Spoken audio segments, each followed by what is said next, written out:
봄은 참 찬란한 계절입니다.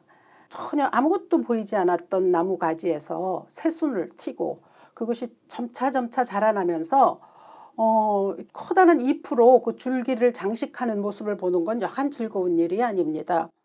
얼마나 더 큰 푸르름으로 채워갈까라고 하는 이런 기대감을 갖게 하죠.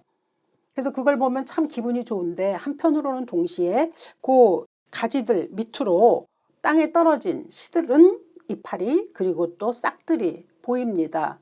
근데 그것을 보면서 어떤 생각을 하냐면 저 말라 비틀어진 풀들 가지에서 떨어져 나갔거든요. 그러니까 그것은 생명의 창조주이신 하나님에게서로부터 멀리 떨어져 나간 인간의 모습이라 이렇게 오버랩되는 거죠. 인간은 기껏 100년이라는 짧은 세월을 마치면 죽습니다.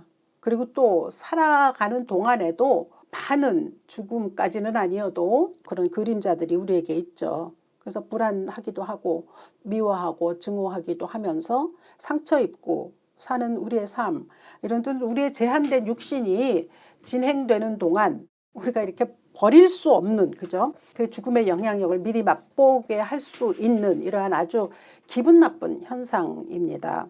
우연찮게 봤는데 99881234라는 제목의 트로트가 있더라고요. 아마 제목대로 99세까지 팔팔하게 살다가 1, 2, 3 한 사흘 동안 병원에 입원하든지 해서 한 사흘 아프고 그 다음에 죽으면 좋겠다라고 하는 이제 그런 바람을 가지고 만든 노래인 것 같습니다. 그런데 그렇게 살아간다는 게 우리 스스로의 자원과 노력으로는 거의 불가능한 일입니다. 우리는 어차피 언젠가든 누구나 다 죽고 또 살아있는 동안에도 말할 수 없는 많은 고난을 겪습니다. 그렇기 때문에 우리에게 필요한 것은 살아있는 동안에 그 고난의 고통으로부터도 좀 더 자유로울 수 있고 좀 더 평안한 삶을 살기도 해야 되겠고 그리고 장차 이제 새로운 세상으로의 진입이 우리에게는 허락되어야 한다라고 하는 사실 앞에 우리가 좀 겸허하게 우리 자신을 돌아보아야 하고 그러한 길이 있다면 그 길로 들어가야겠다라고 하는 소원 그리고 또 그러한 다짐이 있어야 할 줄로 믿습니다.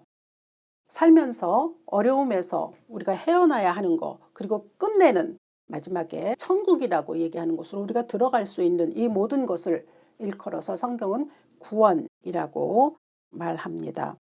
구원은 하나님께서 인간에게 허락하신 생명의 길입니다. 그리고 오직 예수 그리스도의 죽음과 부활로만 그 길은 우리에게 주어집니다. 오늘 본문은 예수께서 돌아가시고 난 이후에 제자들을 통해서 예수의 부활이 사람들에게 전해짐으로 어떠한 일이 일어났는가라고 하는 것을 보여주는 그러한 기록입니다. 예수 그리스도의 죽음 속에 감추어진 비밀, 그의 부활이 가져오고 있는 놀라운 일 이러한 것을 우리에게 전하고 있고 또 그것을 듣는 사람, 그것을 보는 사람들이 어떻게 반응했었는지 그렇다면 오늘 우리는 또 어떻게 반응해야 하는지라고 하는 것을 말씀을 통해서 좀 찾아볼 수 있습니다.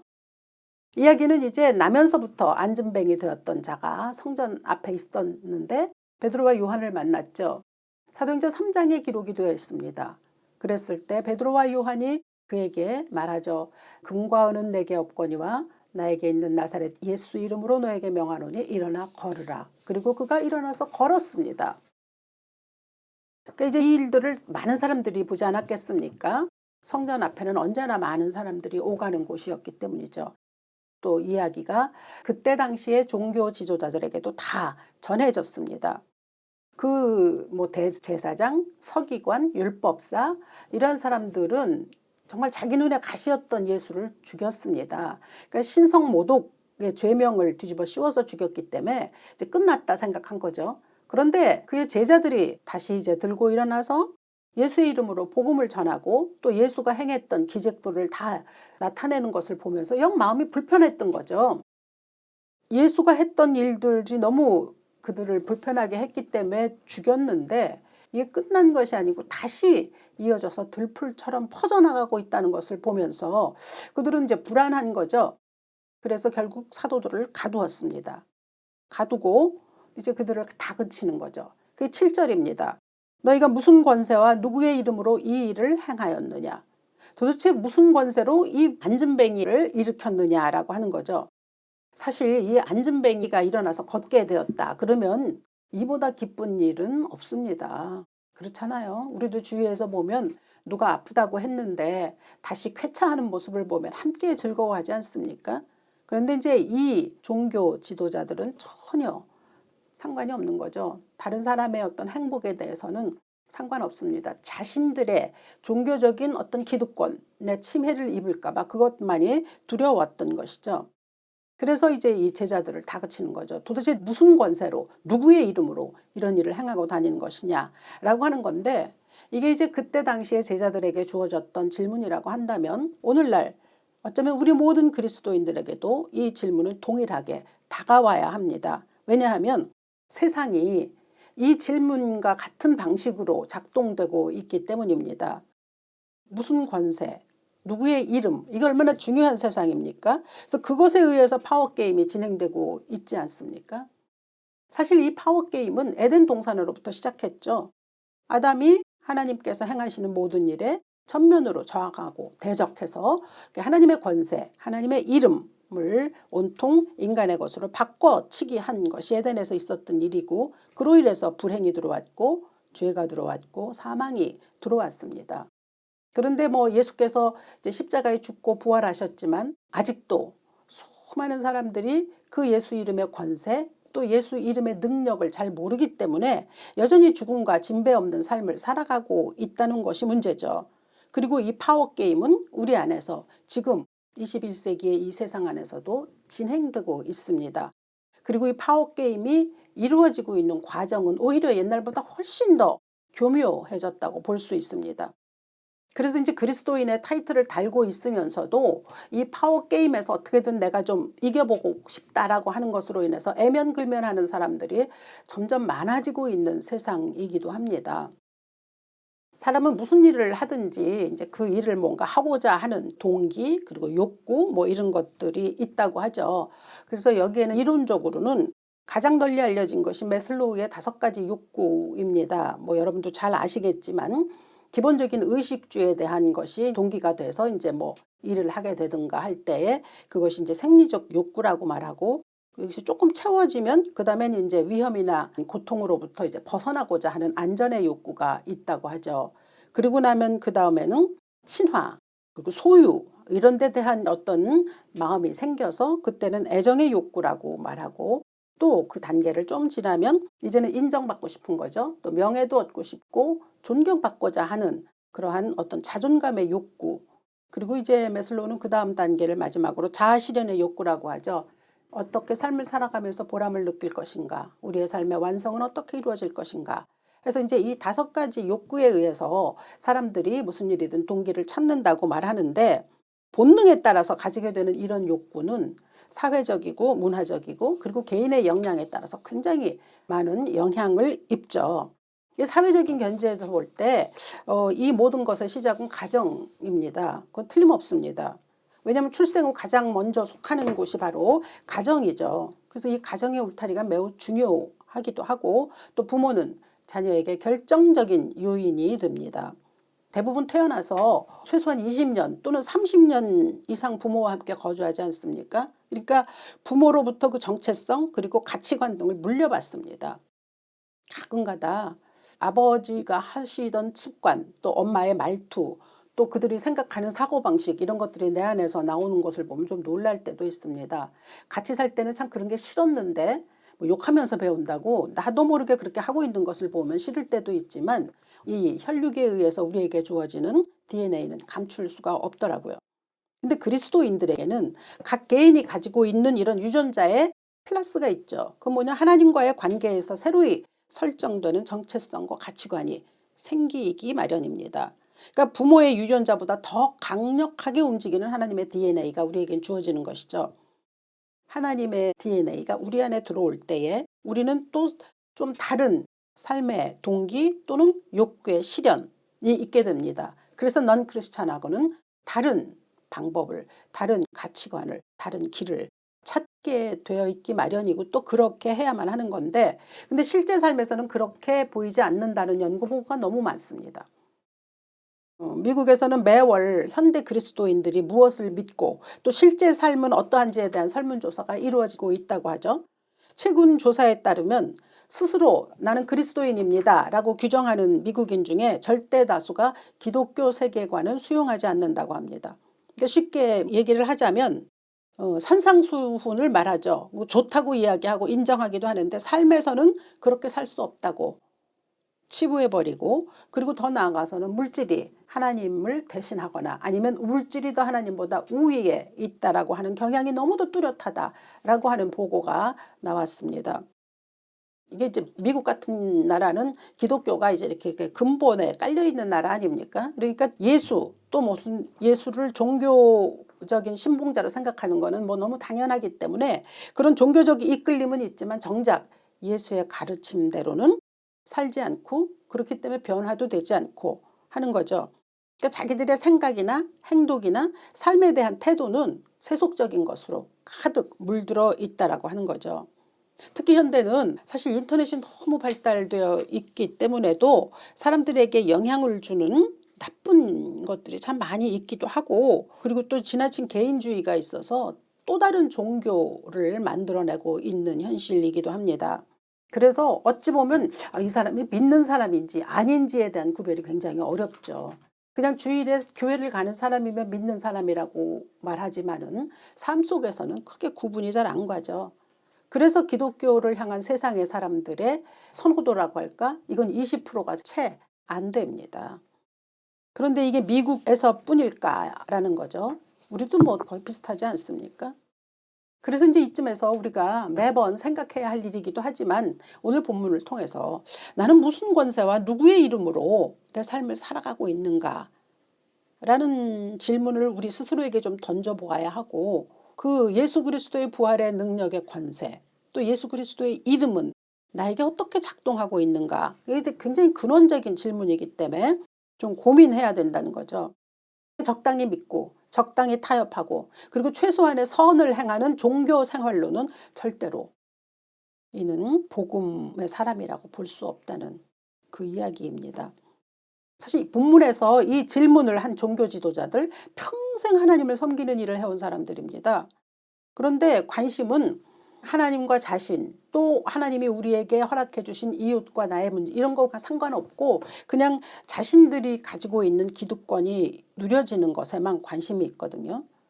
그러니까 저들은 그렇게 기득권을 누리려고 막 애를 썼는데, 그렇다고 하면 나는 무엇을 유지하기 위해서 또 무엇을 얻기 위해서 또 내 삶에서 가장 중요하고 지켜져야만 하는 가치관은 무엇인지를 어떻게 고민하면서 예수를 믿는가라고 하는 거죠. 그리고 이 문제는 당연히 오늘 본문을 보면 구원이라고 하는 문제로 귀결이 됩니다. 구원. 무슨 권세와 누구 이름으로 이 일을 행하느냐. 그래서 9절에 베드로가 대답하죠. 이 병자에게 행한 착한 일이라고 말하면서 구원을 이루는 일로서 베드로는 대답을 해줍니다. 이 말씀을 보면은 이 안진뱅이에게 있어서 최고의 구원은 뭡니까? 그건 일어서는 거죠. 자기 발로 걷는 것이 선이고 착한 일이고 구원이라는 뜻입니다. 사람마다에게 주어진 구원은 그때그때 조금씩 다르게 드러납니다. 해석이 다른 거죠. 병자에게는 치유가 구원입니다. 마음이 아픈 자에게는 심령의 회복이 구원이 되죠.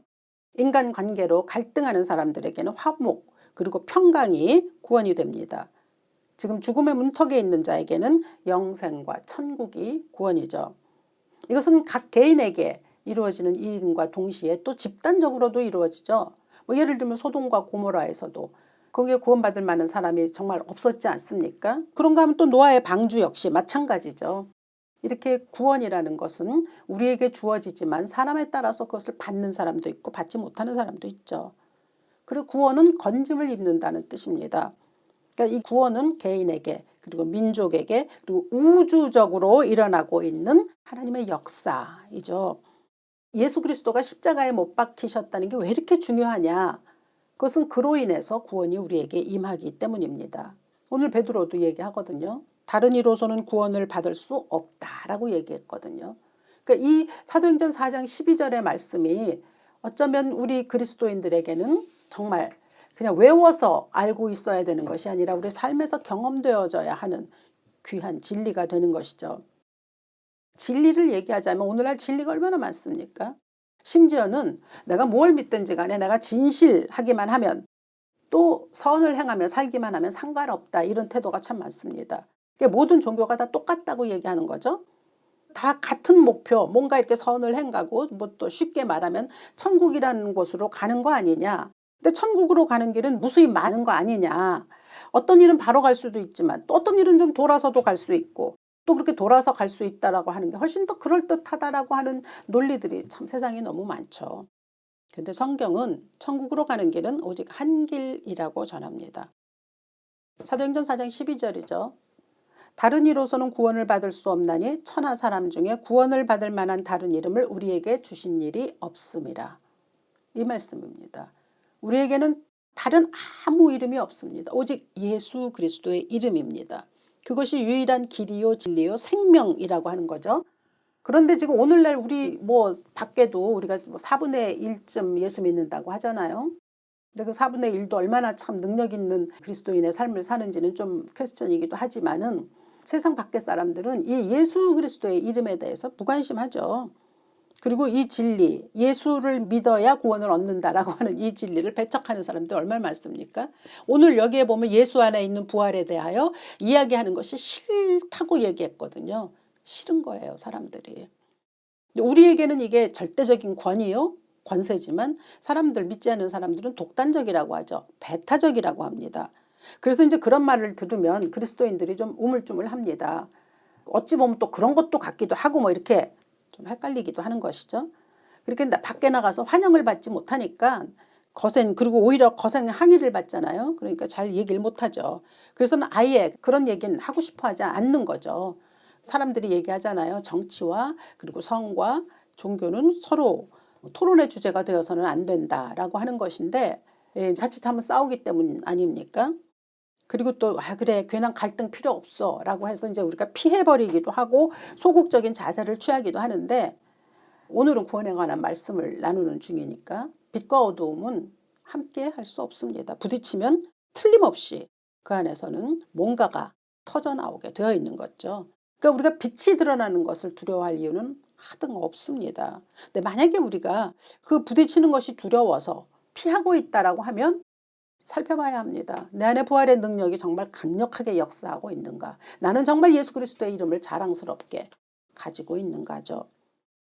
이 부활의 능력을 얘기하자니까 아직도 많은 그리스도인들이 이 부분에서는 확실치 않은 사람들이 덜어 있죠. 2000년 전에 일어난 이 부활 사건이 시공을 초월하여 지금 나에게 어떻게 효력을 발생하는지에 대해서 의문을 가진다는 거죠.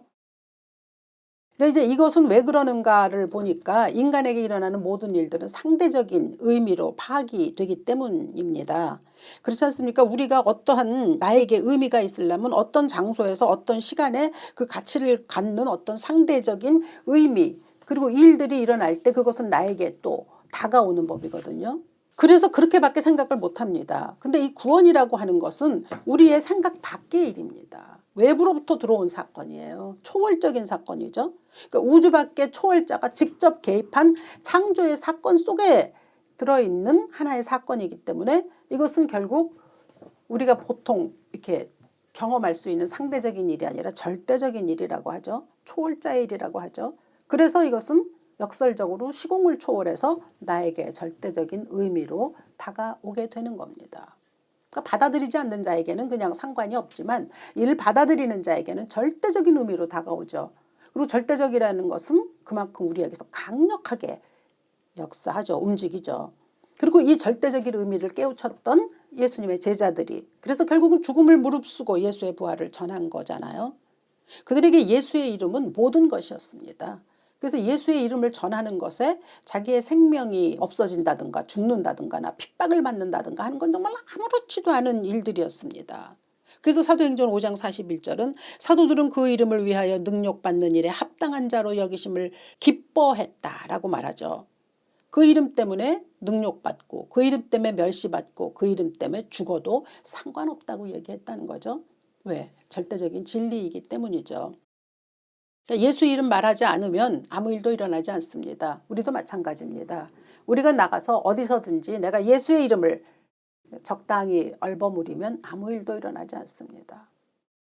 근데 이 베드로가 또 제자들이 그렇게 정말 죽음을 개의치 않을 정도로 예수 이름에 자랑할 수 있고 예수 부활을 전했을 수 있었던 이유는 오직 하나. 사도행전 4장 8절이 말씀하는 대로 베드로가 성령이 충만하여 이르되, 성령입니다. 이제 머지않아 성령 강림절이 다가옵니다.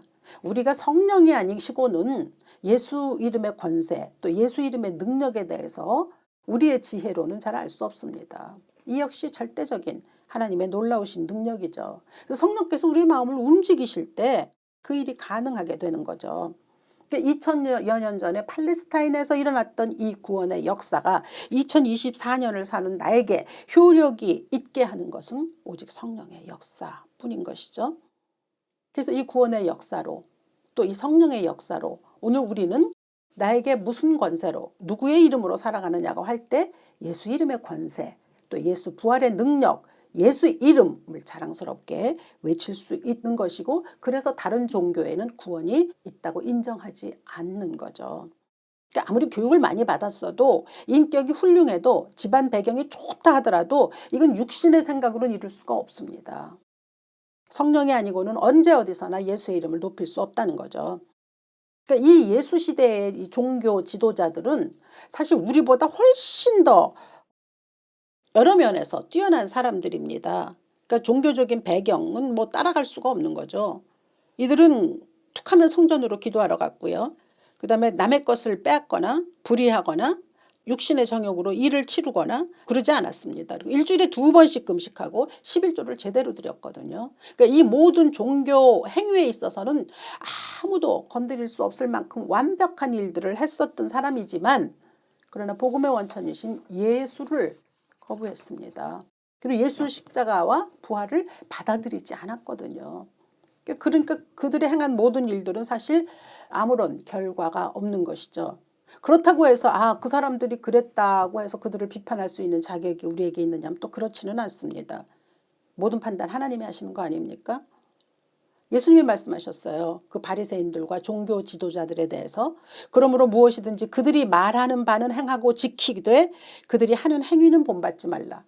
그들은 말만 하고 행하지 아니한다. 그러니까 그들이 행하는 모든 것들 말하는 바는 행하고 지키라. 그러니까 나는 지금 뭐 금식합니다. 나는 뭐 11조를 냅니다. 이렇게 말하는 거 그런 말하는 것들은 그대로 행하라고 하셨거든요. 예수께서 우리들로 하여금 어떻게 믿음 생활을 해야 하는지에 대한 정의를 분명히 가르쳐 주셨습니다. 그러나 그들이 그렇게 했다고 해서 그 행위가 가식이고 위선이었기 때문에 그것은 본받지 말라고 하신 거죠. 그래서 우리는 어쩌면 그 바리새인들이나 서기관들보다 더 한 단계 올라간 의를 예수님이 요구하시는 겁니다. 너희 의가 바리새인과 서기관보다 낫지 못하면 결코 천국에 들어갈 수 없다고 그렇게 말씀하셨잖아요. 구원에 이르는 길 오직 예수 그리스도 외에 없습니다. 그래서 당연히 절대적이고 진리이고 배타적일 수밖에 없습니다. 진리가 여러 개 있지 않잖아요. 세상에는 많은 종교들이 있습니다.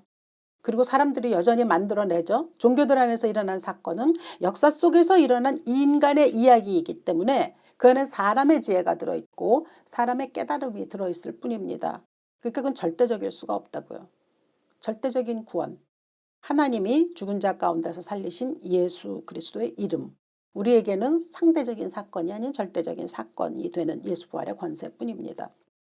제가 오늘 복음은 허울 좋은 종교가 아니다라는 제목을 붙인 이유는 우리의 믿음이 그저 종교적인 관습에 따라서 내용 없이 그렇게 꾸며지지 않기를 바라는 마음에서 이 제목을 붙여보았습니다. 그러니까 종교적인 모양새는 있지만 그 안에 부활의 능력과 예수의 자랑스러운 이름이 감추어져 있다면 복음을 지녔다고 할 수 없습니다. 그러니까 복음을 지니고 있다라고 하는 자는 확실하죠. 그 가지고 있는 것이 분명합니다. 하나님의 구원의 역사가 때마다 일마다 일어나기를 바랍니다. 내 삶에서, 내 육체에서, 내 정신에서, 내가 속하고 있는 가정에서, 또 내가 속하고 있는 집단에서, 모든 인과관계 속에서 하나님의 부활의 역사가 예수 그리스도의 놀라운 이름이 자랑스럽게 펼쳐지기를 원하고 그 이름으로 인한 삶의 놀라운 생명력이 있기를 바라게 되는 것이죠. 그래서 다른 소망이 없어요. 그냥 하나님과 가까워지기를 소망하죠. 하나님을 사랑하기를 소망하고 하나님의 뜻대로 살면서 내가 악으로부터 건짐을 받기를 원하는 이런 것들이 우리 삶에 있게 됩니다. 그리고 그것을 가능하게 하는 예수 그리스도의 부활, 또 성령의 역사, 그걸 아는 것뿐이죠. 다른 거 없습니다. 그러니까 매주 그냥 교회에 나가는 종교인이 될 것이 아니라 그 예수 그리스도의 부활의 권세, 예수 그리스도의 이름, 그것으로 살아가고 있는 사람들이어야 우리는 그리스도인이라고 할 수 있고, 오늘 30분도 채 안 되는 동안에 여러분들에게 말씀을 드렸을 때 이 말씀이 여러분들에게 그대로 임할 수 있어서 여러분들이 깨우치실 수 있기를 참으로 바랍니다. 우리에게 있는 것은 오직 예수 그리스도의 부활의 능력, 예수 그리스도의 이름의 권세뿐입니다. 그 이름의 능력과 권세로 여러분의 삶을 때마다 일마다 구원의 역사로 이루시기를 이 아침 주 예수의 이름으로 축원합니다. 살아계신 아버지, 예수께서 십자가에 달려 죽고 부활하신 것은 나를 위함입니다. 나를 위한 하나님의 계획 속에 이루어진 놀라운 초월적이고 역사적인 사건입니다. 그 부활의 능력으로 살아가게 하옵시고 예수 이름의 권세로 살아갈 수 있어 그저 무늬만 그리스도인이 아니라 참으로 올바른 born again한 그러한 구원받은 하나님의 자녀로 살아갈 수 있도록 우리 모두를 축복하여 주시옵소서. 주 예수 이름으로 기도합니다. 아멘.